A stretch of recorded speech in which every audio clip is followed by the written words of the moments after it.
कल से मैं देख रहा हूँ चंद्रशेखर आजाद जब से सांसद बने हैं, मेन स्ट्रीम मीडिया, गोदी मीडिया सिर्फ एक ही बात चला रही है कि देखो चंद्रशेखर आजाद बने दलितों के नया नेता।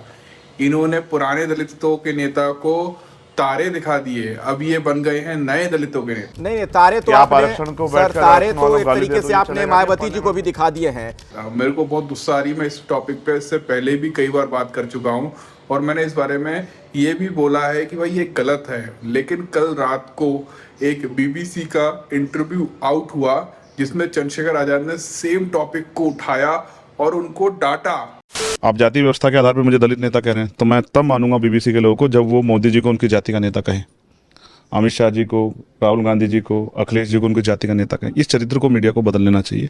कल प्रधानमंत्री जब संविधान को नमन किए तो मुझे एहसास हुआ कि अभी तो एक अम्बेडकरवादी संविधान सभा में आया, देखिए कैसा बदलाव हो रहा है। जब आज़ाद समाज पार्टी के जरिए सैकड़ों अम्बेडकरवादी आएंगे तब देखिएगा हर आदमी संविधान को मानेगा, संविधान के हिसाब चलेगा। डॉक्टर अम्बेडकर जब चुनाव लड़ रहे थे उस समय भी ये बोला गया और आज तक ये बोला जाता है कि वो दलितों के नेता हैं। साहब कांशीराम हुए, बहन जी हुई, उन सबको अभी तक दलितों का नेता ही कहा जाता है। लेकिन चंद्रशेखर भाई ने आज जो मेन स्ट्रीम मीडिया पर बात रखी है अपनी, वो बहुत गजब है और मुझे लगता है कि आगे से मेन स्ट्रीम मीडिया इस तरह की हरकतें नहीं करेगा। ओके गूगल, चंद्रशेखर आजाद रावण कौन है? विकिपीडिया के अनुसार चंद्रशेखर, जिन्हें चंद्रशेखर आजाद रावण के नाम से भी जाना जाता है, एक भारतीय दलित बहुजन अधिकार कार्यकर्ता हैं। वह एक आम्बेडकरवादी हैं जो भीम आर्मी के सह संस्थापक और राष्ट्रीय अध्यक्ष हैं। फरवरी 2021 में टाइम पत्रिका ने उन्हें 100 उभरते नेताओं की अपनी वार्षिक सूची में शामिल किया जो भविष्य को आकार दे रहे हैं। गूगल की गलती नहीं है, ये हमारी गोदी मीडिया की गलती है जिसने हर जगह पर चंद्रशेखर आजाद के साथ दलित नेता का टैग लगा रखा है। आज संडे है ना, तो कॉर्पस लाइव जो है बड़ी ब्लॉगर बन गई है, मुझसे ज़्यादा व्यू आ रहे हैं। तो खाना मैं बनाऊंगा इसलिए गूगल यहाँ लगा दिया ताकि गूगल से पूछ कर, हे गूगल, आलू की सब्जी कैसे बनाते हैं? आलू की सब्जी लगभग सभी के घरों में आसानी से बनती है। इस बारे में और जानने के लिए अपने गूगल होम या गूगल असिस्टेंट एप्लीकेशन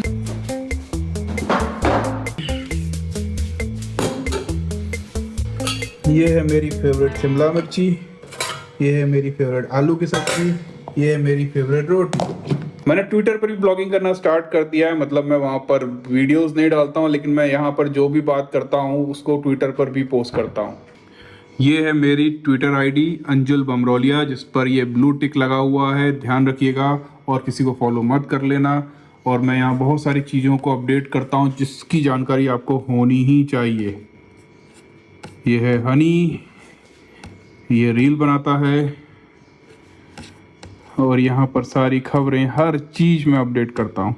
ए लड़की कहाँ जा रही है? ये आयना की नई साइकिल है और ये 24 घंटे यहीं बैठी रहती है।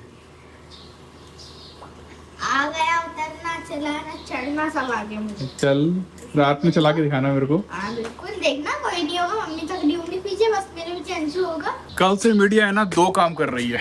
तो पहला, चंद्रशेखर आजाद से ये सवाल कर रही है बार बार कि अगर उनको किसी एक का सपोर्ट करना है, एनडीए या इंडिया, तो किसका करेंगे? रहे थे देश में दो बड़े गठबंधन लड़ रहे थे, एनडीए और इंडिया। आप ही लोग तो चलाए सब जी, अगर आपको मौका मिला या बातचीत आपकी चल रही हो तो आप किस तरफ जाएंगे? देखो, अगर एनडीए बोला मतलब भाजपा चुना, गलती से जस्ट ऐसे ही बोल दिया कि हाँ मैं सपोर्ट कर सकता हूँ, तो लगभग 40 से 50% लोग चंद्रशेखर आजाद को दुश्मन मान लेंगे अभी से। और अगर इंडिया बोला तो बाकी के 40%। और मेरे ओपिनियन में मुझे लगता है कि किसी को भी नहीं चुनना चाहिए, अभी अपने पत्ते छुपा के रखना चाहिए जैसे साहब कांशीराम करते थे। आपको पता है ये ट्यूबलाइट है ना 20 साल पुरानी है, सच बता रहा हूँ मैं। पहले यहाँ रूम नहीं था, ये छत थी पूरी और यहाँ पर ये ट्यूबलाइट लगी हुई थी। जैसे यहाँ रूम बना उस ट्यूबलाइट को वापस यहाँ लगा दिया गया है और लगभग 20 साल होने को आ गए हैं। दूसरा सवाल नहीं, ये ट्रिक है, कहीं ना कहीं बातों में फंसाने की कोशिश की जा रही है कि मायावती जी को, बहन जी को हरा कर कैसा लग रहा है आपको? आप अगले दलितों के नेता हैं क्योंकि बहन जी की तो एक भी सीट नहीं आई है। यहाँ पर भी अगर चंद्रशेखर आजाद कुछ भी बोलते हैं तो जो आज भी बहुत सारे लोग हैं जो बहन जी बीएसपी पार्टी को बहुत दिल से प्यार करते हैं, उनके खिलाफ कोई सुन नहीं सकते, उनके दिलों में नफरत पैदा हो जाएगी और ये सही नहीं होगा। कमेंट करके बताइए।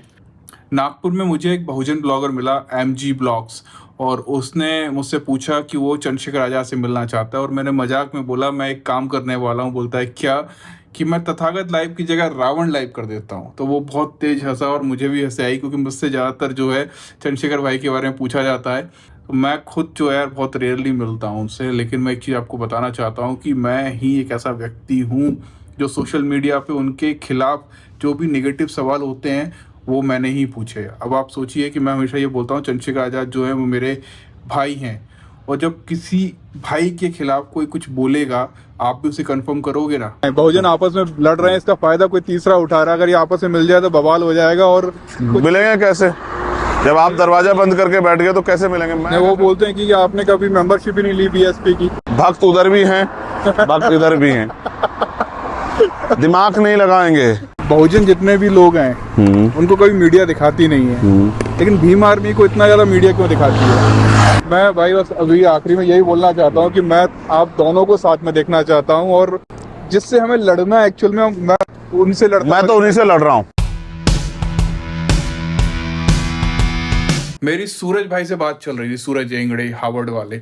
उन्होंने मुझे बताया कि जब वो चंद्रशेखर आज़ाद जो है 11 महीने के लिए जेल में थे, तो उन्होंने विदेशों से उनकी रिहाई के लिए आवाज़ उठाई थी, और वो उनका ये कहना था कि मैं इंडिया आया हूँ और मैं चंद्रशेखर आज़ाद से मिलने जा रहा हूँ। तो मैंने बोला कि यार ये तो बहुत अच्छी बात है, आप पहली बार मिलने जा रहे हो, चलो मैं भी चलता हूँ साथ में।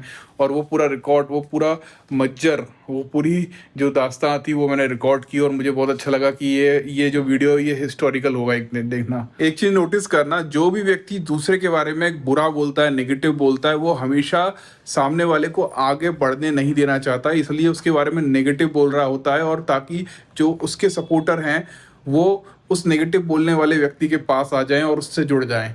तो जब भी कोई नेगेटिव बोल रहा है तो ध्यान रखना वो व्यक्ति जो है वो ठीक नहीं है, वो रॉन्ग नंबर है, और उससे आपको दूर रहना चाहिए।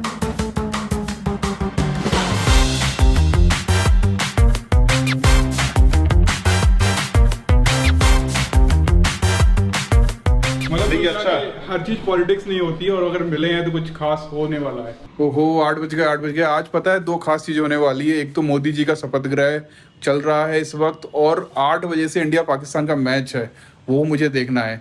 मैं वैसे नॉर्मली मैच नहीं देखता, लेकिन वो देखूंगा। एक बात मैच से याद आई कि एक बार चंद्रशेखर आज़ाद ने यह बोला था कि मुझे जिस दिन बल्लेबाजी का मौका मिलेगा ना, उस दिन मैं बताऊँगा कि मैं कैसा प्लेयर हूँ। लो भाई, आपको मौका दे दिया है, अब आप बताओ हमको। मिलते हैं कल, बाय। जिस दिन हम बैटिंग करेंगे उस दिन बहुत सारे अच्छे अच्छे बॉलर जो है विपक्ष वाले, वो बॉलिंग करना छोड़ के संन्यास ले लें।